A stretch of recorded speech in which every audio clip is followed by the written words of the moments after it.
현재 시간은 2시 36분 지나고 있습니다. 시장에서도 개별주 위주로 실적이 공개되고서는 특히나 주가 변동이 큰 종목들이 많이 보이는데요. 그 안에서 무엇을 봐야 될지 오늘 시장의 축을 담당하고 있는 4가지 종목 이정민 이사와 함께 알아보겠습니다. 어서 오세요. 네, 안녕하세요. 네, 안녕하십니까. 이정민 이사와 함께 살펴볼 오늘의 포인트 종목 바로 화면으로 만나보시죠. 삼화알미늄, 그리고 한화비전, 한화에어로스페이스, 그리고 APR입니다. 오늘은 한화그룹주가 대거 랭크되어 있는데요. 첫 번째로 확인해 줄 종목 바로 이 종목입니다. 한화비전이에요. 사실 최근에 나온 리포트를 보니까 재평가가 필요하다. 지금은 한화비전의 주가 상황이 하나세미텍을 빼놓고 산정한 주가 상황이다. 이렇게까지 표현을 하더라고요.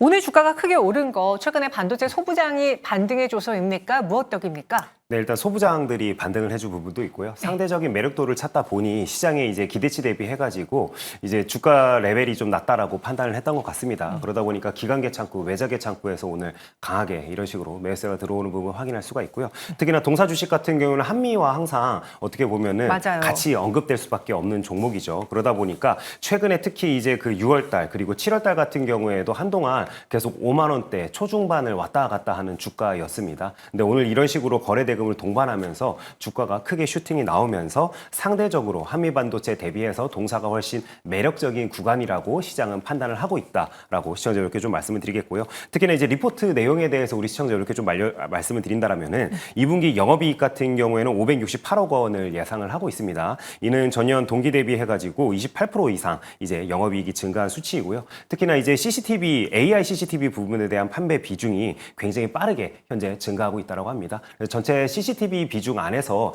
그 전까지 작년까지만 해도 14%대였는데 올해 같은 경우는 20%대 중반대까지 이제 매출 비중이 높아질 것으로 좀 현재 평가를 하고 있고요. 그래서 이런 부분에서 영업이익이 굉장히 증가할 것으로 현재 동사는 예측을 좀 하고 있습니다. 그다음에 TC 본더 매출 같은 경우에도 2분기에는 동사가 수주한 물량 중에서 일부만 잡히게 되어 있습니다. 근데 이제 순서상으로 그동안 이제 수주했던 물량들에 대해서는 3분기부터 집중적으로 이제 반영이 될 것으로 알려지고 있기 때문에 2분기 실적보다는 3분기와 4분기 실적이 훨씬 좋을 것으로 기대를 하면서 오늘 매수세가 이렇게 강하게 들어오고 있다라고 시청자 여러분께 말씀드리겠습니다. 사실 어제 삼성전자가 급반등해줬고 그리고 반도체 소부장이 움직였을 때 다들 삼성전자와 연결고리를 찾았거든요. 그쵸. 근데 이 한화비전의 경우에는 최근에 그 한미반도체가 서로 싸우면서 SK하이닉스의 물량을 빼앗아 가고 있고 그쵸. 삼성전자는 물론 과거에 해법한 이력이 있긴 하지만 삼성전자 수혜주라고 보기에는 조금 힘이 약해요. 네. 그럼 지금 반도체 소부장들의 그 반등 사이에서 한화비전의 매력은 상대적으로 낮은 겁니까? 아니면은 그 세미텍의 가치로만 봐도 높다라고 평가해도 됩니까? 일단 당연히 높다라고 평가를 해야 될 것 같습니다. 왜 그러냐면요. 오늘 주가가 이렇게 뜨거운데 네. 혼자서 안 좋게 평가할 이유는 전혀 없겠죠. 네, 그렇기 때문에 당연히 항상 우리는 시장의 흐름에 순응을 해야 된다라고 제가 좀 시청자들께 말씀을 드리겠고요. 그리고 제가 방금 포인트로 말씀드렸다시피 2분기 실적이 시장의 기대치보다 살짝 높다라고 말씀을 드렸죠. 근데 시장 지금 어쨌든 참여자들 같은 경우에 대부분 다 3분기와 4분기 실적을 기대하면서 이제 동사의 주식을 매수하고 있다라고 좀 생각을 해주셔야 될 것 같습니다. 원래 전통적으로 이제 다가올 8월 같은 경우에는 주식시장이 항상 쉬어가는 구간에 있죠. 그러다 보니까 시청자 여러분들께서도 나 혼자만 좋게 평가하는 종목보다는 이런 식으로 기관계 창구와 외자계 창구에서 어떤 식으로 수급이 들어오는지에 따라서 조금 그 관심 종목도 좀 나뉘어서 접근하실 필요가 있을 것 같고요. 특히나 이제 제가 좀 눈여겨본 부분은 한미 반도체 같은 경우에 그 공매도 잔고가 얼마나 되는지 제가 한번 좀 봤는데 얼마 전까지만 해도 한미 반도체 같은 경우에 10만 원 이제 그 막 돌파하는 그런 모습들을 보여주기도 했었죠. 그래서 점차 잔고가 이제 좀 줄고 있었는데 다시 공매도 잔고가 급격하게 많이 쌓이는 모습들을 보여주고 있습니다. 그렇기 때문에 남들과 반대로 청개구리 전략이 물론 시장에서 통할 때도 있습니다. 근데 보통 청개구리 전략이 통할 때는 이제 주가 지수 자체가 정배열 구간이 아니라 역배열 구간일 때 그런 전략들이 잘 통하는데요. 이럴 때는 남들과 함께 발맞춰서 투자하는 방식도 굉장히 좋을 것 같다라고 좀 말씀을 드리겠고요. 그다음에 이제 반도체 섹터와 관련되어 가지고 마저 좀 말씀을 드린다라면은 상대적으로 이렇게 개별적으로 기관계 창구나 외자계 창구에서 굉장히 좋게 보는 종목들이 아니라면은 반도체 섹터와 관련되어 가지고는 밸류 체인만 놓고 봤을 때는 그동안 시장을 이끌었던 이제 밸류 체인은 SK 하이닉스와 관련된 밸류 체인들이었죠. 하지만 이제 어제 그 삼성전자가 좋은 뉴스를 이제 동반하면서 강한 이제 어떻게 보면 슈팅이 좀 나왔기 때문에 네. 당분간 여름 이제 남아있는 기간 동안에는 삼성전자 협력 업체들이 어쨌든 재조명을 받을 가능성이 굉장히 높고 가격적인 밸류에이션 측면에서만 놓고 보더라도 확실히 SK 밸류 체인들보다는 상대적으로 저렴한 가격대에 여전히 머물러 있다라고 시청자 여러분 말씀드리겠습니다. 저희 시청자분께서요. 소부장, 반도체 소부장 지금 사도 되나요? 라고 궁금하다고 글 올려주셨는데 이정미 사님은 어제 그래도 좀 센세이션한 뉴스가 나왔으니까 그거에 따라서 주가가 반영된 현 상황에서 소부장 사시겠습니까? 아니면 뭐 하나비전 매수하시겠습니까? 저는 당연히 하나비전과 그다음에 삼성전자 그 반도체 밸류체인에 있는 소부장 종목들을 같이 좀 매수를 할 것 같습니다. 일단은 아까 방금 말씀드린 것처럼 SK 밸류체인들보다는 삼성 밸류체인들이 상대적으로 굉장히 저렴하기 때문에 일단 부담 없이 좀 매수를 하고 그다음에 물리더라도 사실 빠질 구간이 그렇게 많지 않습니다. 그렇기 때문에 삼성 밸류체인 같은 경우에 그런 가격적인 매력도가 굉장히 높다라고 좀 말씀을 드리겠고요. 그다음에 하나 같은 경우에는 지금 설명드린 하나비전 같은 경우에는 어쨌든지 그동안 절대적인 밸류를 받고 있던 한미의 그런 시장 점유율을 뺏어오고 있다는 측면에서 굉장히 시장이 어쨌든 더 좋은 플러스 점수를 주고 있죠. 그렇기 때문에 그런 발맞추는 이제 어떻게 보면 행보를 좀 보여야지 내 예수금도 불어날 수 있기 때문에 그런 측면에서 이제 하나비전도 굉장히 좀 매력적이다라고 말씀드리겠습니다. 네, 한화비전과 함께 여러분 지금 반도체 소부장 밸류체인은요. SK하이닉스 그간 많이 시장을 주도해 줬잖아요. 이들보다는 삼성전자 향을 확인해 보시는 게 좋을 것 같습니다. 충분히 매수 가능하다라는 의견이었고요. 두 번째 포인트 종목 확인해 보시죠. 사마알미늄의 요즘 주가 상승이 특히나 상승폭의 그 변동이 굉장히 큰 상황입니다. 그래서 한번 제가 찾아봤어요. 왜 올랐나? 뉴스에서는 이렇게 분석하더라고요. 시나리오 첫 번째, 일본이 지금 자동차 부분에서 미국과 관세 협상 타결했잖아요. 그렇죠. 근데 이 사마알미늄이 도요타 주요 주주로 부각을 받으면서 강세를 보인다. 또 다른 시나리오는 지금 미국과 EU 무역 합의를 하고 있긴 한데 그중에서 유럽산 철강과 알루미늄은 여전히 고율 관세를 유지하기 때문에 오히려 반사익을 얻을 수 있다. 뭐 이 두 가지 시나리오로 사마알미늄의 상승을 점치고 있더라고요. 이사님은 어떻게 생각하십니까? 네, 방금 앵커께서 근데 사실 포인트는 이미 다 말씀해 주셨습니다. 이거 맞아요? 예, 제가 봤을 때도 그 포인트가 맞는 것 같고요. 그리고 일단 상대적인 매력도를 제가 지속적으로 최근에 이제 방송 나올 때보다 좀 말씀드릴 수밖에 없는 게 이미 남들도 다 좋게 생각하는 종목들은요. 많이 올랐다라고 판단하고 계신 분들이 많죠. 근데 이제 최근에 어쨌든 2차 전지와 관련된 밸류체인에 속했던 종목들이 그동안 한동안 한 거의 2년 가까이 어떻게 보면 조정이 좀 나왔었죠. 대표적으로 사마알미늄만 하더라도 고점 대비해가지고는 굉장히 많이 빠진 상태입니다. 그래서 이틀간 주식이 아무리 많이 올랐다고 해도요. 고점 대비해서는 70% 이상 하락한 아직도 그런 구간에 있기 때문에 여전히 시장에서는 상대적인 매력도를 놓고 본다라면 사마알미늄의 최근에 어쨌든 상승은 그렇게 큰 상승으로 여기지 않는 게 우리가 일반적인 수순이라고 좀 생각을 하고요. 특히나 한국 정부의 미국과의 무역 합의가 미뤄지면서 시장에서는 반사수혜주 찾기에 한동안 또 열풍을 좀 불고 있죠. 그러다 보니까 동사 같은 경우에는 어쨌든 일본 같은 경우에는 지금 현재 미국과 무역 합의를 이루어냈죠. 그러다 보니까 도요타 밸류체인을 찾는 그런 모습들도 좀 보였습니다. 근데 동사 같은 경우 2023년도에 도요타 통상이 동사 지분을 10.2% 정도 매수를 했습니다. 그래서 당시에 LG 엔솔과 함께 동반 취득하면서 굉장히 시장에서 또 이슈가 많이 되었었죠. 그러다 보니까 도요타 자동차의 미국 파트너사로 동사가 지금 현재 활동을 하고 있죠. 그리고 미국에서 어쨌든지 도요타가 2차 전지 생산과 관련되어서 활동을 할 때 동사가 그 밸류체인 안에서 납품을 하는 것으로 현재 알려지고 있다 보니까 만약에 타결이 안 됐을 때 결국에 현대차보다는 도요타 쪽으로 조금 더 시장에서는 무게추가 기울 수밖에 없는데 그에 따른 선취매 물량이 어느 정도 들어왔다라고 우리가 좀 생각을 해야 될 것 같고요. 그다음에 두 번째로 EU와 미국도 어쨌든 무역 합의를 이루어냈는데 당시에도 좀 화제가 되었던 게 철강과 알루미늄에 대해서는 50% 관세를 유지한다라고 밝혔습니다. 그러다 보니까 이렇게 되었을 때 유럽산 그러면은 알루미늄 같은 경우에는 미국 시장에서 상대적으로 이제 매력도가 떨어지다 보니까 제3국에 대한 알루미늄들에 대한 수요가 늘어나지 않을까 하는 기대감을 안고 또 매수세가 어느 정도 일부 유입된 부분 우리가 확인할 수 있을 것 같습니다. 지금 알루미늄 가격도 좀 많이 올랐다라고 하는데 제 기억 속에 사마알미늄이 정말 폭발적으로 올랐을 땐 2차 전지 열풍 속에 뭐 동박도 오르고 무슨 박도 오르고 전지박 다 올라서 알루미늄 박이 올랐던 그때의 기억이 나거든요. 지금 사마알미늄 차트 보시면요. 당시 주가가 15만 원을 넘긴 적이 있었습니다. 현재 주가 3만 원 선이잖아요. 그렇죠. 맞습니다. 지금 상황에서의 이 사마알미늄의 그 매력도를 평가해 보자면 어떻습니까? 네, 제가 방금 차트 다시 한번 확인해 봤더니요. 15만 8,900원이네요.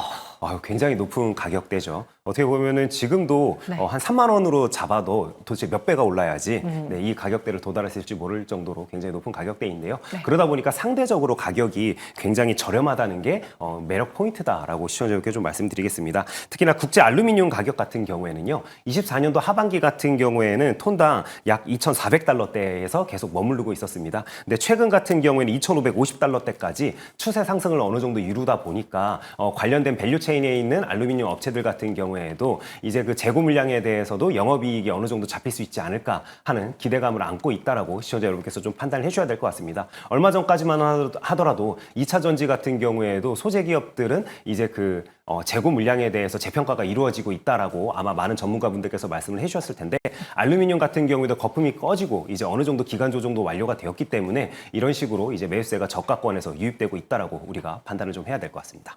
네, 상대적으로 저렴한 주가이기 때문에 현 구간에서 사마알루미늄의 상승이 끝난 것 같진 않고 충분히 매력적으로 보인다라고 의견 주셨습니다. 이어서 다음 포인트 종목도 만나보시죠. 오늘 그 연일 하락하다가 반등하는 종목들의 특징을 보니까요. 저가 매수가 유입된 엔터라던가 화장품 그리고 금융 지주사주들이 대거 랭크되어 있습니다. 화장품 하면은 또 저희가 빼놓을 수 없는 종목이죠. APR인데 실적 발표를 앞두고서는 조정을 많은 화장품주들이 겪었음에도 불구하고 나름 고가권에서 버티고 있었던 APR이었거든요. 보니까 어제 현금 배당도 녹록지 않게 넣어줬어요. 네. 네, 맞습니다. 지금 저도 좀 깜짝 놀랐어요. 일단 금액 자체가 1,343억 원이나 되더라고요. 그래서 와, 주당으로 계산했을 때 그 시가 배당률이 굉장히 높을 것으로 좀 생각을 했는데 제가 간과한 부분이 있더라고요. 네, 주가가 많이 올라서 이제 거의 뭐 18만 원 가까이 이제 주가가 되죠. 그러다 보니까 시가 배당률로 계산하면은 2%밖에 안 됐습니다. 그래서 그 부분이 조금 아쉽긴 했었으나 중요한 건 이런 거죠. 회사 자체가 상장한 지 아직 2년이 채 되지도 않았습니다. 그럼에도 불구하고 굉장히 시장 친화적인 이런 식으로 주주 친화적인 발표들을 하고 있다는 부분을 우리가 굉장히 긍정적으로 좋게 좀 평가할 필요가 있다라고 좀 생각이 되고요. 특히나 그 지난해 6월에 매입한 자사주 같은 경우에도 올해 초에 소각 결정을 동사 같은 경우에 했었었죠. 근데 이번 같은 경우에도 주주 가치 제고를 위해서 이제 누적적으로 현재 동사가 그럼 사용한 금액이 2,200억 원이나 됩니다. 그렇기 때문에 굉장히 사측에서 어떻게 보면은 시장 친화적인 정책들을 지속적으로 좀 내고 있기 때문에 고가권임에도 불구하고 이런 식으로 회사 자체가 그렇다면 오너 리스크가 적지 않을까 하는 기대감을 안고 매수하시는 분들도 분명 있고요. 그다음에 두 번째로 워낙 이제 동사 같은 경우에는 시장 다변화가 잘 되어 있죠. 국내 시장이 전체 매출에서 차지하는 비중이 28%가 채 되지 않습니다. 근데 미국 시장 같은 경우 24%가 현재 넘는 것으로 알려지고 있죠. 그러다 보니까 어느 정도 시장도 매출처가 다변화돼 있다 보니까 굉장히 안정적으로 현재 매출이 꾸준하게 우상향을 하고 있죠. 그다음에 시장의 기대치보다도 항상 좋은 매출과 영업이익을 기록하다 보니 이런 식으로 주가 또한 최근에 어쨌든 4만 원대에서 18만 원 근처까지 오르는 이런 기염을 통하고 있는 게 아닐까 이런 식으로 좀 생각이 되고 있습니다. 네, 주주 친화 정책도 충분히 펼치고 있는 APR인데요. 여기서 주목해 볼 만한 게 그동안 APR 하면 화장품 여기에 가정용 홈케어 기기로 유명했는데 의료용 기기 쪽으로도 발을 뻗을 것 같다라는 기사를 본 적이 있어요. 제 집에도 그 메리큐브 거 세 가지나 있거든요. AGR 그 홈케어가 봐요. 네, 근데 이제는 의료용 기기까지 넘어간다고 하니까 밸류를 더 높게 줘도 되는 건지요? 네, 분명 밸류를 조금 더 높게 줘도 될 것 같습니다. 이게 왜 그러냐면요. 예를 들어서 미용 기기들 같은 경우에는 우리 흔히 홈케어라고 하죠. 홈케어 이제 그런 제품들 같은 경우에는 사실 판매를 그냥 하면 되는 부분인 건데요. 의료 기기는 전혀 다릅니다. 일단 허가가 떨어져야지만 이제 판매가 가능하고 시장에 깔릴 수가 있습니다. 그러다 보니까 시장 진입 장벽 자체가 일반적인 미용 기기들보다는 훨씬 높습니다. 그러다 보니까 의료기기 쪽 시장으로도 만약에 동사가 진출을 해서 지금 미용기기에 침투하듯이 만약에 진출을 해서 시장 저변을 넓히게 된다라면은 그만큼 주가에도 플러스 요인이 될 수 있다라고 우리가 좀 판단을 해야 될 것 같습니다. 그렇기 때문에 허가 산업과 이런 식으로 어떻게 보면은 궤를 맞춰서 우리가 좀 생각을 할 필요가 있을 것 같고요. 특히나 지금 맥스틸이라는 상품을 출원하면서 의료기기 시장에 본격적으로 이제 진출하는 것으로 현재 알려지고 있는데요. 그동안 이제 메디큐브의 그 부스터 프로 같은 경우 미용 기기로 분류가 됐었죠. 그렇기 때문에 포트폴리오 다변화 측면에서는 시장이 굉장히 지금 현재 어쨌든 오늘보다는 내일을 꿈꾸면서 주가가 상승한 부분에서 더 이상 그러면은 미용 기기가 어느 정도 저변이 퍼진 다음에는 그 다음 넥스트를 생각을 해봤을 때 그렇다면 의료기기 쪽으로 동사가 조금 더 매출이 일어난다라면 한 단계 더 레벨업할 수 있는 꿈과 희망을 줄 수 있는 뉴스는 분명 나왔다라고 시청자 여러분께서 판단하셔도 될 것 같습니다. 최근에 뭐 조선도 그렇고 방산도 그렇고 전고점에서 쭉 밀렸다가 끝난 줄 알았는데 다시 그 전고점을 탈하는 종목들이 많았거든요. 네. APR 역시도 현 구간에서 좀 되돌림을 성공했잖아요. 네. 다시 또 신고가 영역으로도 갈 수 있을까요? 저는 당연히 신고가 영역으로 갈 수 있다라고 생각을 합니다. 네. 이게 왜 그러냐면요. 어쨌든 국내 시장에 대한 이슈가 아니라 해외 시장에 대한 이슈를 우리가 항상 좀 바라봐야 될 것 같습니다. 동사 같은 경우에도 그동안 아마존 프라임데이 때 워낙 유명했었죠. 동사의 그 제품이 미용 어쨌든 섹션에서는 1위를 기록할 정도로 굉장히 열풍적인 인기를 얻었던 것으로 알려지고 있는데요.